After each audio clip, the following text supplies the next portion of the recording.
మంచిది. మనందరం కూడా దేవుని లేఖన భాగం నుండి ఒక వచ్చిన భాగాన్ని ధ్యానం చేస్తూ ఈ దినపు దేవుని వాక్య ధ్యానంలోనికి మనందరం ప్రవేశిద్దాం.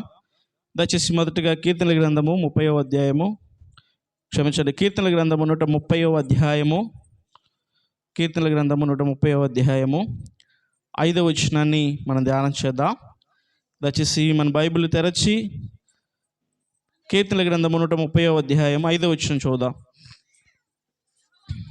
యెహోవా కొరకు నేను కనిపెట్టుకొనుచున్నాను, నా ప్రాణము ఆయన కొరకు కనిపెట్టుకొనుచున్నది. ఆయన మాట మీద నేను ఆశ పెట్టుకొని ఉన్నాను. చాలు, దేవుడి వాక్యం దీవించేలాగా చిన్న ప్రార్థన చేసుకుని ముందుకు వెళ్ళడానికి ప్రయత్నించేద్దాం. తల వంచి మోకరించండి, ప్రార్థన చేసుకుందాం. మహోన్నతుడు అయిన మా తండ్రి, మా గొప్ప దేవ, మా స్తుతులకు ఆధారభూతుడా, మీకు స్తోత్రము నాయన. ఈ సాయంకాలపు వేళ ఈ విజ్ఞాపనలో మీరు మా మధ్య మాతో ఉండి సరైన రీతిలో మేము విజ్ఞాపనలో ఉండుటకు కృపను అనుగ్రహించమని మీ పరిశుద్ధాత్మ సహవాసంతో తండ్రి, మేము ఒకవేళ సరైన రీతిలో విజ్ఞాపన చేయకపోతే మీ వాక్యం సెలవిస్తున్నట్టుగా మీరు ఉచ్చరింప శక్యం కాని మూలుగులతో ఆ ఆత్మ తానే మీ పక్షమును విజ్ఞాపన చేయుచున్నదని సెలవిచ్చిన దేవా, ఈ రాత్రి వేళ సహాయం అనుగ్రహించమని మీ సహాయాన్ని కోరుతూ యేసుక్రీస్తు శ్రేష్టమైన నామములో ఈ ప్రార్థన అడిగి వేడుకొనుచున్నాము తండ్రి, ఆమేన్. క్రీస్తునందు ప్రేమైన దేవుని పిల్లారా, మరొకసారి చదవబడిన లేఖన భాగము మనం చదువుకొని ముందుకు వెళ్ళడానికి ప్రయత్నించేద్దాం. కీర్తనల గ్రంథం 130వ అధ్యాయం 5వ వచనంలో, యెహోవా కొరకు నేను కనిపెట్టుకొనుచున్నాను, నా ప్రాణము ఆయన కొరకు కనిపెట్టుకొనుచున్నది, ఆయన మాట మీదే నేను ఆశ పెట్టుకొని ఉన్నాను.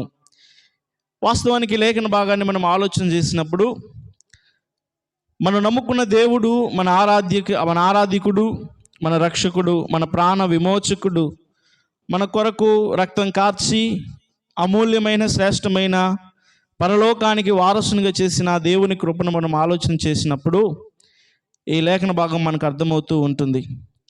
ఆయన ఇజ్రాయేలుకు చెప్పినట్టుగా, ఇజ్రాయేలు నీ రక్షణ భాగ్యం ఎంత గొప్పది. మనం కలిగినటువంటి రక్షణ అది చాలా విలువైనదట. కీర్తనల గ్రంథంలోనే ఒక చోట రాయబడి ఉంటుంది, ఏమనంటే ఆయన మన కోసం చేసినటువంటి ఆ క్రయధనం, అంటే మనల్ని రక్షించడానికి, మన పాపములు తీసివేయటానికి ఆయన మన కొరకు చెల్లించిన ఆ ప్రాణం అనేటువంటి క్రయధనమట, అది ఎన్నటికీ తీరనిదిగా ఉండపోవలసిందంట. అంటే దీని ఉద్దేశం ఏంటంటే, ఎవరైనా కొంతమంది మనకు అప్పు ఇచ్చారనుకోండి, ఎంతవరకు తీసుకుంటామంటే మనం కట్టగలిగినంత వరకు మనం తీసుకుంటాం. మనం కట్టలేనంత తీసుకుంటే పరిస్థితి ఏంటి? దాని పరిస్థితి ఏంటి? అది చాలా ఎక్కువగా ఉంటుంది. ఆయన కూడా మనకు చెల్లించిన దానిది తిరిగి మనం చెల్లించలేనంతగా అది ఉన్నతమైనదిగా ఉన్నదని దేవుని అర్థం అన్నమాట. అంటే ఒకవేళ ఆయన మన కొరకు ప్రాణం పెట్టాడు కదా, ఆ ప్రాణానికి రిటర్న్ గిఫ్ట్, అంటే మీ ఇంటికి వస్తే ఏమిస్తావు, మా ఇంటికి వస్తే ఏం చేస్తూ ఉంటాం కదా, అంటే మనం ఏదన్నా ఇస్తే మరలా దాని నుంచి మనం ఏం చేస్తాం, ఆశిస్తాం. అలాంటప్పుడు మనకి ఇచ్చిన దానికి పెద్ద విలువేం ఉండదు కదా. వాడు మనకు ఒక గిద్దె నెయ్యి ఇచ్చాడు, మనం ఒక గిద్దె నెయ్యి ఇచ్చాం అనుకో, విలువ ఏమైనా ఉంటుందా? వాడు మనకి ఇచ్చినది మనం చెల్లించలేనిది అయితే వాడు మన దృష్టిలో ఏమవుతాడు, చాలా గొప్పగా ఉంటాడు. చూడు, ఎవరు సహాయం చేయని స్థితిలో నాకు ఇంత పెద్ద సహాయం చేశాడు, కాబట్టి మనం ఆ వ్యక్తిని ఏం చేస్తామంటే బాగా గుర్తుపెట్టుకుంటాం. దేవుడు కూడా మానవులకి ఇచ్చేటువంటి అసాధారణమైనది, చాలా లేకుంటే సులభమైనది ఇచ్చింటే, ఒకవేళ దేవుడు మనకు చేసింది తిరిగి మనం ఇవ్వగలిగేటువంటి స్థితిలో మనం ఉంటే మనం దేవుని లెక్క చేస్తామా? అంటే ఉదాహరణకి ప్రాణం పోయిందనుకోండి, మనం బ్రతికించుకుంటున్నాం అనుకో, ఇక దేవుని లెక్క చేస్తామా? చేయలేం కదా.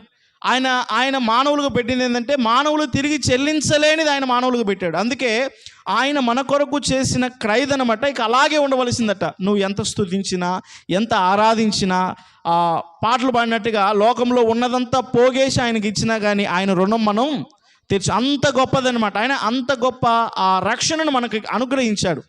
అలానే ఆ రక్షణను బట్టి 130వ కీర్తన 1వ అధ్యాయంలో మనం ఆలోచన చేస్తే, 130వ అధ్యాయం 1వ వచనం కీర్తనలో, యెహోవా అగాధ స్థలములో నుండి నేను నీకు మొరపెట్టుచున్నాను, ప్రభువా నా ప్రార్థన ఆలకింపుము, నీ చెవియొగ్గి నా ఆర్తధ్వని వినుము. యెహోవా నీవు దోషములను కనిపెట్టి చూచిన ఎడల ప్రభువా ఎవడు నిలవగలడు? అయినను జనులు నీ యందు భయభక్తులు నిలుపునట్లు నీ యొద్ద క్షమాపణ దొరుకును. 5వ వచనంలో, యెహోవా కొరకు నేను కనిపెట్టుకొనుచున్నాను, నా ప్రాణము ఆయన కొరకు కనిపెట్టుకొనుచున్నది, ఆయన మాట మీదే నేను ఆశ పెట్టుకొనుచున్నాను.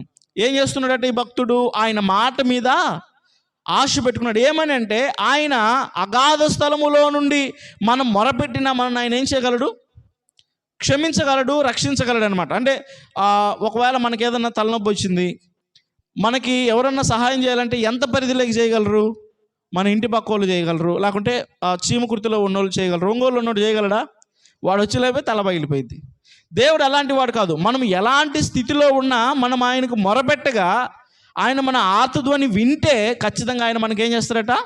సహాయం చేస్తాడు. కాబట్టి నేను నీ మాట మీద ఆశ పెడుతున్నాను. ఏంటి నీ మాట అంటే, నీతిమంతుడు మొరపెట్టగా నీవేం చేస్తావు? అలక్ష్యం చేయవు, ఆలస్యం చేయవు, దాన్ని నిరర్ధకము చేయవు, లక్ష్యం పెడతావు.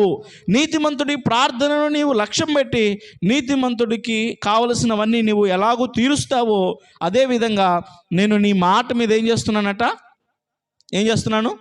ఆశ పెట్టుకొనుచున్నాను. వాస్తవానికి దేవుని గురించి మనం ఆలోచన చేసినప్పుడు ఆయన ఎంత గొప్ప దేవుడు అంటే, దేవుడు గనక మన జీవితంలో ఆయన జోక్యం చేసుకుంటే అది ఎంత అద్భుతంగా ఉంటుందో మనం ఆలోచన చేద్దాం కొద్ది నిమిషాలు. చెప్పండి, దేవుడు గనక మన జీవితంలో జోక్యం చేసుకుంటే అది ఎంత అద్భుతంగా ఉంటుందో మనం కొద్ది నిమిషాలు ఆలోచన చేద్దాం.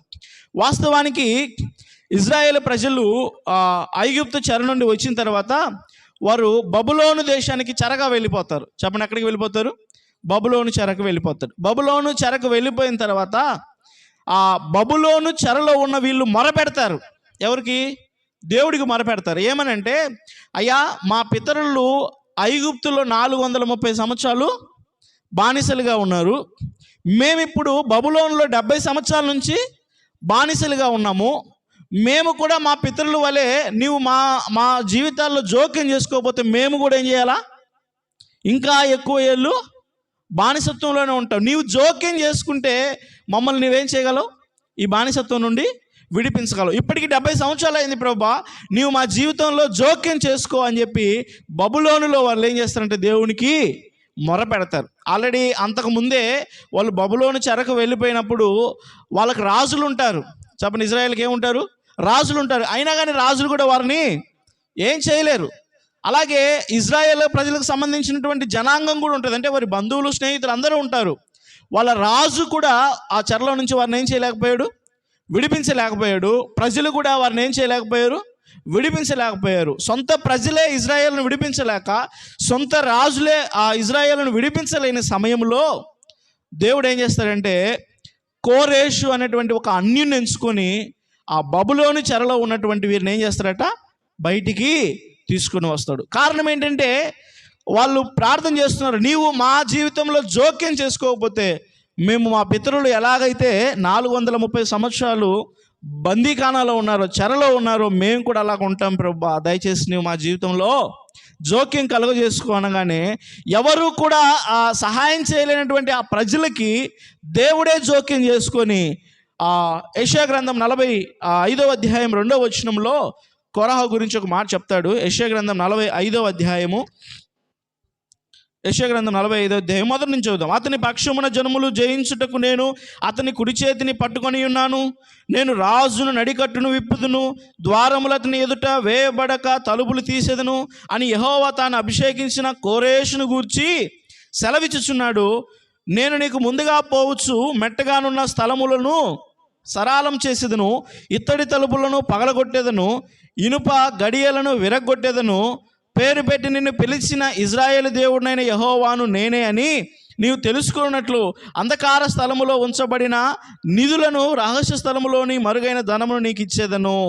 ఎవరు చెప్తున్నారు ఈ మాట? దేవుడు చెప్తున్నాడు. ఏమనంటే, ఏ ప్రజలు, ఏ రాజులు విడిపించలేని బబులోనులో ఉన్నటువంటి దేవుని ప్రజలకు దేవుడు ఏం చెప్తున్నాడంటే, దేవుడే జోక్యం చేసుకొని దేవుడే ఒక అన్యుడైన కోరేషును వారి మధ్య నిలవబెట్టి ఆయన తన ప్రజల్ని ఎలా విడిపించాడంటే, ఇత్తడి తలుపులను పగలగొట్టినట్టుగా, ఇనుప గడియలను విడగొట్టినట్టుగా, అంధకారం నుండి వెలుగులోనికి రాబడినట్టుగా కోరేషును దేవుడు పంపి వారిని ఏం చేశాడట? బయటికి విడిపించాడు. ఎప్పుడు అంటే, వాళ్ళ బలమును బట్టి కాదు. వాళ్ళు ఎలా బయటకు వచ్చారంటే మా బలమును బట్టి, వాళ్ళు చాలామంది యుద్ధశూరులు ఉన్నారు, బలవంతులు ఉన్నారు అని కాదు. యుద్ధశూరులు, రాజులు, ప్రజలందరూ ఏం చేశారంటే చెరకు వెళ్ళిపోయారు కదా.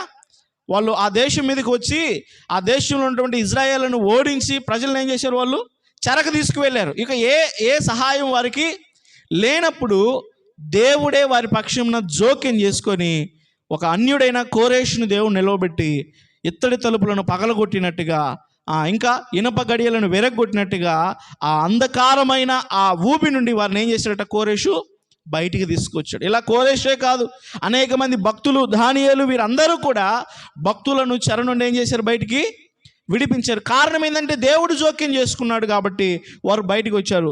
అదేవిధంగా మనం కూడా కొన్ని విషయాల్లో ఆలోచన చేస్తే యోహాను సువార్త 5వ అధ్యాయము 11వ వచనంలో ఒక మాట ఉంటుంది. ఏమనంటే, బెతెస్దా అనే కోనేటి దగ్గర 33.5 సంవత్సరాల నుండి ఏం చేస్తాడట, ఒకడు 33 సంవత్సరాల నుండి ఏం చేసి ఉంటాడు, అక్కడే భిక్షాటం చేస్తాడు. కాళ్ళు లేవాడికి, పక్షవాయువు గలవాడు. 33 సంవత్సరాలు అనేక మంది వాడిని చూస్తున్నారు, కానీ ఎవరన్నా వాడి స్థితిని మార్చారా? ఎవరు మార్చలా. 33.5 సంవత్సరాలు ఎవరు వాళ్ళ జీవితంలో జోక్యము చేసుకోలే. ఆ విషయాన్ని మనం ఆలోచన చేస్తే యోహాను సువార్త 5వ అధ్యాయము మొదటి వచనం కాడి నుంచి మనం ఆలోచన చేస్తే, యోహాను సువార్త 5వ అధ్యాయము అటు తర్వాత, లేకపోతే 2వ వచనం మధ్య భాగంలో చదువుదాం. బెతెస్దా అనబడిన ఒక కోనేరు కలదు, దానికి 5 మండపములు కలవు. ఆయా సమయంలో దేవదూతలు కోనేటికి దిగి నీళ్లు కదిలించుట కలదు. నీరు కదిలించబడిన పిమ్మట మొదట ఎవడు ఏ వ్యాధి గలవాడైనను దాంట్లో దూకితే వాడు ఏం చేస్తారట, బాగుపడతారట. కుంటివాడైతే కాళ్ళు వస్తాయి, గుడ్డివాడైతే చూపు వస్తాయి, తర్వాత రోగులైతే స్వస్థపోస్తారు. అక్కడ చాలా రాశారు. అయితే 5వ వచనంలో ఆయన అంటాడు, అక్కడ 38 ఏళ్ల నుండి, ఎన్నేళ్ళట, 38 ఏళ్ల నుండి, ఇందాక తప్పు చెప్పి క్షమించండి, 38 ఏళ్ల నుండి వ్యాధి గల ఒక మనుషుడు అక్కడ ఉన్నాడు. ఎన్నేళ్ళట, ఓయమ్మ, 38 ఏళ్ళు అంటే ఎన్ని సంవత్సరాలు, సగం జీవితం పోయినట్టే కదా ఆల్మోస్ట్గా. 38 సంవత్సరాలు కూడా వాటి జీవితంలో ఎవరు కూడా జోక్యం చేసుకున్నవారు లేదు. కానీ విచిత్రం ఏంటంటే 5వ వచనం కింద భాగంలో అంటాడు, యేసు వాడు పడి ఉండుట చూచి వాడిప్పటికీ బహుకాలం నుండి ఆ స్థితిలో ఉన్నాడని ఎరిగి స్వస్థపడగోరుచున్నావా అని వానిని అడుగ. వీడు యేసుప్రభుని అడిగాడా, యేసుప్రభు వాడి దగ్గరికి వచ్చాడా? యేసుప్రభే. అంటే వాని జీవితంలో ఎవరు జోక్యం చేసుకోలేదు. యేసుప్రభు ఎప్పుడైతే జోక్యం చేసుకున్నాడో అక్కడ 8వ వచనంలో ఆయన అంటాడు, యేసు ముందుగా దిగునని ఆయనకు ఉత్తరం ఇచ్చి, యేసు నీవు లేచి నీ పరుపెత్తుకొని నడుమని వానితో చెప్పగా వెంటనే వాడు స్వస్థత నుండి అతడు పరుగెత్తుకొని పోయాడు. అసలు దోగాడమే కష్టమైన వాడు ఇప్పుడు ఏం చేస్తున్నాడు? ఎప్పుడు యేసు ప్రభు వాని జీవితంలో జోక్యం చేసుకున్నప్పుడు. యేసు ప్రభు జోక్యం చేసుకొని, అయ్యా నువ్వు స్వస్థబోధ కొడుతున్నావంటే, అవును ప్రభు నేను స్వస్థబోధ కొడుతున్నానంటే, అయితే వెళ్ళు అనగానే వాడు ఏం చేశాడు, డక్కున స్వస్థత పడి లెగిచి ఏం చేశాడట, పరిగెత్తుకుంటూ వెళ్ళాడు. ఈ మాట విన్నప్పుడు మనకేం గుర్తొస్తుందంటే, యోబు గ్రంథం 5వ అధ్యాయం 11వ వచనంలో ఒక మాట ఉంటుంది. ఏమనంటే, ఆయన దరిద్రులను ఉన్నత స్థానములో నిలబెట్టువాడు. ఎవరట? యేసు ప్రభు దరిద్రులను ఏం చేస్తాడట, ఆయన ఉన్నతమైన స్థానంలో నిలబెట్టువాడు. ఇప్పుడు వీడు కూడా ఎలా ఉన్నాడు, 33 ఏళ్ల నుండి కోనేటి దగ్గర అడుక్కున్నాడంటే వాడు దరిద్రుడా, నీతి గొప్పవాడా? దరిద్రుడే కదా, లేవలేని వాడు. ఇప్పుడు లేవలేని దరిద్రుడు ఏమైపోయాడట, ఉన్నతమైన స్థానానికి వెళ్ళిపోయాడు, నిలబడేట స్థానానికి వెళ్ళిపోయాడు. ఆయన అన్నాడు కదా, దరిద్రులను లేవనెత్తువాడు ఆయన, దరిద్రులను ఉన్నతమైన స్థానంలో నిలబెట్టువాడు ఆయనే. ఇంకా కింద వచ్చిన వాళ్ళు ఏమంటాడంటే, దుఃఖములో ఉన్న వారికి సంతోషం అనుగ్రహించువాడట ఆయన. ఏం చేస్తాడట ఆయన? దుఃఖంలో ఉన్న వారికి సంతోషాన్ని ఇస్తాడు. చూడండి, 38 సంవత్సరాలు వాడు ఎంత కష్టపడి ఉంటాడు, ఎంత ఏడ్చుంటాడు. బాత్రూమ్కి వెళ్ళాలన్నా, పాస్కి వెళ్ళాలన్నా, టిఫిన్ తెచ్చుకోవాలన్నా, తినాలన్నా ఎంత ప్రయాస కదా. ఇప్పుడు వాడు లేచి పరిగెత్తుతున్నాడంటే ఇప్పుడు దుఃఖం ఏమైపోయింది, సంతోషంగా మార్చబడి. ఎప్పుడు అంటే యేసు ప్రభు వాని జీవితంలో జోక్యం చేసుకున్నప్పుడు. కాబట్టి ప్రియులారా, ఆయన మన జీవితంలో జోక్యం చేసుకుంటే ఎలాగుంటుందో ఒక మాట చెప్పి నేను ముగిస్తాను.